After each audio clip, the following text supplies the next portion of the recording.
নতুন করে সম্পর্কে জড়িয়েছেন কিংবদন্তি গলফার টাইগার উডস। উডসের এই নতুন সঙ্গীরও অবশ্য বিশেষ পরিচয় রয়েছে। তিনি যুক্তরাষ্ট্রের বর্তমান প্রেসিডেন্ট ডোনাল্ড ট্রাম্পের সাবেক পুত্রবধূ। নতুন সঙ্গীর সঙ্গে দুটি ছবিও সামাজিক যোগাযোগ মাধ্যমে পোস্ট করেছেন উডস। ক্যাপশনে লিখেছেন, বাতাসে বহিছে প্রেম। গলফ কিংবদন্তির নতুন সঙ্গী ভেনেসা ও তার মেয়ে কাই ট্রাম্পকে সম্প্রতি সান ভিয়েগার টোরি পাইন্সে দেখা গেছে। সেখানে উডস গিয়েছিলেন জেনেসিস ইনভাইটেশনাল বিজয়কে ট্রফি তুলে দিতে। এই টুর্নামেন্টের আয়োজকও উডস।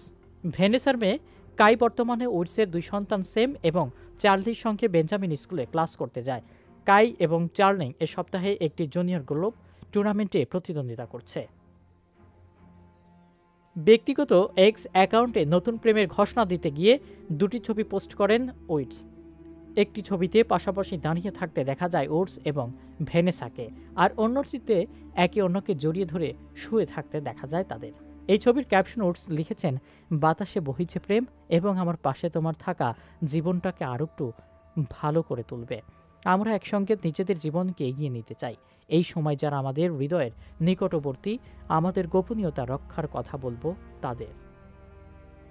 উডস আজ সম্পর্কের বিষয়টিকে সামনে আনলেও গত কয়েক সপ্তাহ ধরেই আলোচনার কেন্দ্রে ছিল ভেনেসার সঙ্গে তার সম্পর্কের বিষয়টি। নতুন সম্পর্কে জড়ানোর আগে মার্কিন প্রেসিডেন্ট ডোনাল্ড ট্রাম্পের ছেলে ডোনাল্ড ট্রাম্প জুনিয়রের সঙ্গে 12 বছরের দাম্পত্য জীবন কাটিয়েছেন ভেনেসা। 2005 সালে বিয়ে হওয়ার পর 2018 সালে বিচ্ছেদ হয় দুজনেরই।